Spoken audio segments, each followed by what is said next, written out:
sensor network, normally messages are transmitted on the shortest path to the gateway or to the sink.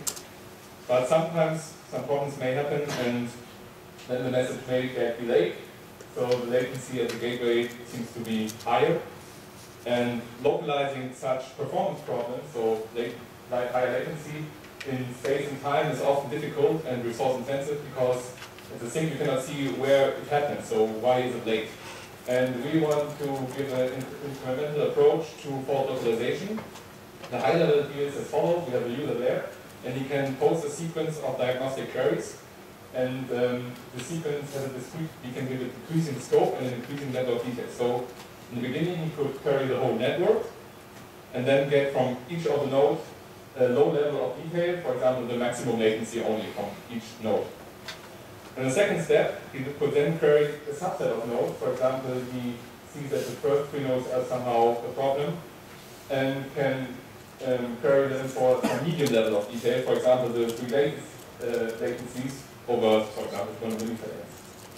Get some more detail, and then he finally maybe knows that it comes from some specific node, maybe from this one, as in the example before, and then he can get a high level of detail, for example, all the time latency values of the 10 highest latencies. So you can really pinpoint the problem in space and time. So how does it work in detail? So in the first phase, he has to give some logging specification to every node, that the node logs some interesting aspects. For example, here's a logging specification given. So he says that each node, the keyword all says each node should log something, namely the latency, and it has a budget of 10 kilobytes of flash ROM it can use. And this logging specifications are sent to each node, and then the node starts to log these latencies to their flash memories. So the latency means they log a timestamp in the beginning when they receive a message from some other node, and when they send the message further to other nodes, and then saved is some the timestamp when it happens and the latency, so the difference between these 2 timestamps they collect and they receive and forward the message. So these are stored in the flash memory, and they can be seen as a table. For example, for latency, it's the timestamp and latency column. So in the second phase, then he queries the network when he wants to have some performance values. For that, he gives some node or some set of nodes. Again, the aspect, for example, here's the latency again, because the nodes log latency, and he defines the level he wants to have the details of. So in this case, it's level 1. And then he gets the start on the specified level of detail. The question is now, what is this level of detail? So let's say we have this table of timestamps, and at each node, the first column is timestamps which are logged with 32 bits, and the latency values are logged with 16 bits, marked in brackets there. And now we could, what the approach does is gives some functions to compress this table. So, for example, you could reduce the precision of the table. For example, the column timestamp could be reduced to 24 bits, then the value changes, because there are only 24 bits used to save this value. Or he could say, I want to filter out all values which are lower than 100, for example this one. So we have less data which we have to transmit, but we have also less meaningfulness of this data. But we could somehow still get some information out of the network. We could also say, I want to delete some column, or I want to map some values, some intervals to a specific value. For example, the interval 0 to 100 should be mapped to value 1 here. Or we could say in the end we want again reduce the number of bits to serialize these values. Or we could say we want to count the number of columns, 13. And the level of detail are now a sequence of functions. So, for example, the first function is the level of detail 4. Then, when we also execute the other functions, it's level of detail 3, and so on. And the output of one level of detail is always the input of the next level of detail. So, this will be important in the future work we will do then, because then we could also compress the data on forwarding nodes later on, because all have the same level of detail instructions, and then they can compress the data they get from other nodes further on. So there are other functions like sort and aggregations and different filters to compress this table. And yeah, so now we have this thing working, but the budget is always given as a level we want to gain from the network. And in the future we want to also allow the user to specify some resources to use for this compression. So you can, for example, say I want to give 10% of network lifetime to the network to compress data and give me the best level of detail you can achieve with this. We will also have a GUI. This is the first draft, also implemented at the moment, and yeah, there you can then examine everything in visual form to better get an understanding of what happens in the network. Yeah. Thank you again. Thank you very much, Richard. So there will be time for questions and discussion just by the poster. It was a very nice introduction. I don't know exactly how many presentations from posters we are going to have. Actually, only 2 authors just told me that they had something to show. So I'm just going to call. For the first poster, it's called Mobility Management in Wireless Sensor Networks Using Fuzzy Logic. Is the author here? Okay.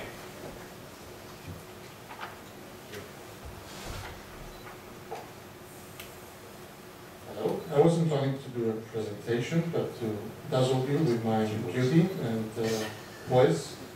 But, okay.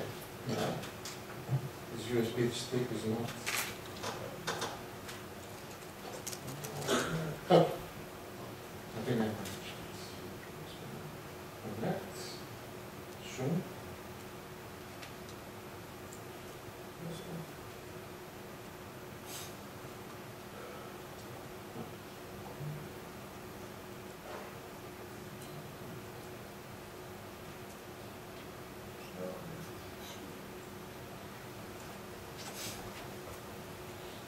So you already know the title, mobility management, and the key thing here is not the first line, it's the second line, using fuzzy logic.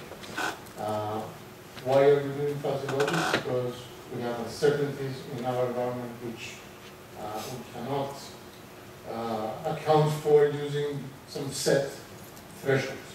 And when I say our environment, I mean an industrial environment. And the idea here is that we were attacking a problem like this in a European project called GINSEC, which was the deployment of wireless sensor networks in an oil refinery, which looks like this. So I'm sure that when we, I mean everybody, designs these types of networks, they never anticipate this type of environment. We have heard a lot about environmental monitoring, birds and rivers and forests and all that. We don't see many actual deployments in this type of environments. This was a very difficult situation, and on top of that, we wanted to have mobility. And this was a difficult task, and because you could be moving anywhere in this thing, and there is no direct relationship between the signal strength and the distance. In this environment, this is all gone. So usual mobility protocols that say if your signal drops below this level, you can start looking for somebody else. It's not going to happen just because you're moving around. It could happen just because you're staying in one position. So what we did, okay, you can see it in the poster, but the idea is to combine both the signal strength and the actual windows. Okay. And a fuzzy logic, and we got results that are much better than what we had before, with simple models, simple thresholds, simple radiation, radio propagation models, and so forth. Thank you. Thank you very much for your very clear, very short presentation. So the next poster is a 6-low-pan compressed DTLS for COAP. A title with a lot of acronyms. My name is Shahid and I am from SICS, Sweden, Swedish Institute of Computer Science. I work on security issues in Internet of Things, and for Internet of Things, COAP, Constraint Application protocol is standardized. It's a variant of HTTP, but it works over UDP. And for CoAP, the secure variant of CoAP is CoAP-S. Like HTTPS is a secure variant of HTTP. IETF has standardized, already standardized this CoAP and CoAP-S. And for CoAP-S, datagram transport layer security, which is a UDP variant of TCP or SSL, which is currently the de facto standard in internet, is standardized. However, this DTLS thing, this datagram transport layer security, is very heavyweight and was not originally designed for resource constrained sensor networks or devices or Internet of Things. So this poster, which is outside, is about how can we make this heavyweight CoAP-S into a lightweight variant of CoAP-S and make it feasible to be used in Internet of Things. So if you have questions about Internet, IoT security in general or IPv6 connected Web of Things in particular, please visit my poster. Thank you very much for your introduction to the poster. I think a lot of people will be interested as well. So the next one is design of energy-aware movement-assisted deployment in wireless sensor network. I don't know if the author is around. So we move on to the next one. So the next one is secure publish-subscribe-based in-network data storage service in wireless sensor networks. So we'll have a presentation about this one. By the way, the posters will be displayed tomorrow morning as well, I think. So even during the coffee breaks tomorrow, you can discuss with the authors, and the authors can stay nearby the poster during the coffee breaks if you want. Good afternoon, everybody. So this work is done by Muhammad Bashir Abdullah and Gojun Wang, Central South University, China. So actually, I'm presenting this paper on behalf of them. Actually, I want to focus 3 questions. The first is what they are doing. And they are working on security problem using public subscribe in WSN communications. So WSN can be used for different platforms, such as bank and hospital, if you want to use different medical device. So what is the how security used, and what kind of communication can be used? And because the security system need so much communication energy. So here, when a mobile user want to subscribe something, so in that case they need some authentication. So they contact the certificate authority. The certificate authority have connections to the network controller. So they verify about the mobile user, and after that, when the verification is complete, then the information sent to the network controller. So these communications need too much communication. So this is they are doing, but why they are doing? The thing is that when this WSN communications is when this WSN using too much communications for the security protocols, in that case, the author, they want to reduce the bandwidth. In another case, they want to reduce the impact of node compromise attack. So how they can do it? They use Bloom filters. Well, the Bloom filters are used to encode user interest. And then they use some brokers. The brokers is the gateway, we can say the thing, which is in between the mobile user and the water sensor network. So when the broker only queries the Bloom filters to match the contents, in that case the bandwidth can be reduced. So the publisher, the source or sensors, compute the network control public key based on the attributes of the data. Then they use the sensor encrypt the data. So this reduces the impact of a node compromise attack. So this is 2 goals. The second goal is this method prevents unauthorized decryption. So these 3 things they are focusing on. This is why. And how they are doing, there is a protocols. I think more details can be we can find in the poster. So this is the 3 questions I just want to say. Thank you. Thank you very much. Thank you very much. So the next one is acoustics array sensor network for online multi-target tracking. I don't know if there's someone presenting. Seems no one. Q-length aware hybrid CSMA TDMA MAC protocol for providing dynamic throughput in wireless sensor network. So maybe these last ones, I think there's no one actually presenting now, just outside the poster. A novel real-time traffic information collection system on smartphone. Okay, so the final one is actually me for the two demos. I'm sorry. I will introduce myself. I haven't done it before. I think I haven't, right? So it's a good time.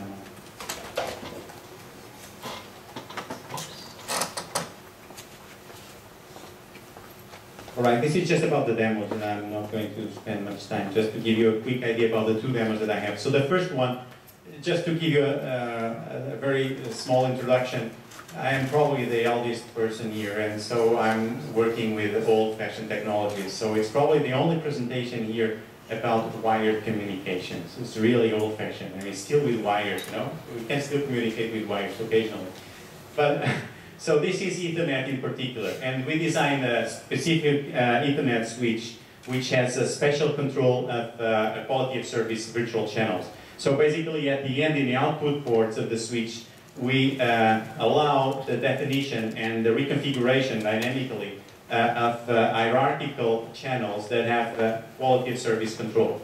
So we can create channels of channels and structures like this that allow us to confine the bandwidth of certain streams so that we do not allow more interference than a certain amount and do this kind of protection. So basically virtualization. So what I'm going to show is just two different scenarios. So in one scenario we have one channel that confines 3 video streams. Each of these video streams has its own channel. All of them are under this channel. This channel confines the total bandwidth, and it's not enough for the frame rates at which the cameras are programmed. So these are IP cameras programmed for 30 frames per second, and since it's not enough, so what it will do is that it will assign higher bandwidth to only one camera, and all the other 2 cameras will get a lower rate. And this will be chosen by an operator. So manually we say, I want this with higher rate, and so it dynamically switches to a configuration in which this has a higher frame rate and these ones have lower. And then if I choose this one the other way, and if I choose that the other way, right? So basically, dynamically, I can reconfigure the tree structure of servers that I have in the output port, in this particular output port that we see in that display. In this case, it's basically the same, but I have a different channel for one of the streams, just to show that it will not suffer any interference with whatever is going on in the other ones. And these 2, they are confined by 2, so it's the same arrangement, but in this particular case, the change is triggered by a sensor. So there's one of the cameras, is, for example, this one is high priority with respect to this, and so if it detects no movement, then it will switch to low frame rate, and this has high frame rate. But as soon as some movement is detected, then it switches automatically to high frame rate, and this one to low frame rate. Right? So this does this kind of things. Now the next demo is a different one, and still about and still on top of Ethernet, but it's so the focus is on a middleware, and it's a service-oriented middleware that also allows the reconfiguration of service-oriented applications online and with bounded time. So it's still a real-time reconfiguration. And in this particular case, we specify the applications as a set of services that are connected. This is a trivial one with just several cameras and then the display. And each of the services can have multiple implementations. Higher resolution, lower resolution, higher or lower, and this display, let's say what we call higher quality and lower quality display. And the specific combination, because we can have this one connected to this, or this one connected to that, or this one connected to that. So the connection, the actual physical connections that implement this logical application are then online according to a quality of service parameters. So in this particular case, if we have only one camera, then the link to the display is enough for the high resolution. If we have 2 cameras, then they will immediately switch to the low resolutions implementations. And if we have the higher quality connected display, then this display will be used. If we disconnect it, the streams will be automatically routed to the other one. So it's this kind of adaptations, and this is just another demo that we also show this one. So in this particular case, it's a very simple SOA, so just a camera and display. The camera has multiple implementations and it does object detection. And in this particular case, all the cameras are doing object detection and they are sending to the coordinator information about the quality of the detection. And the coordinator just automatically switches the one with the highest quality detection and connects it directly to the display. So it changes automatically. So it's the same thing, and then the last one that we also show is just with a recorder, and in this particular case, the recorder is also changed online by the coordinator as soon as one of the recorders reaches the maximum capacity. And this is done without missing frames, so that was one of the targets that we had. So I invite you all to come and see the posters, the work in progress paper, and also the demos. And so we have about less than a half hour, maybe 15 minutes. And I think it's probably enough to create the motivation for continuing tomorrow morning. So come on, thank you.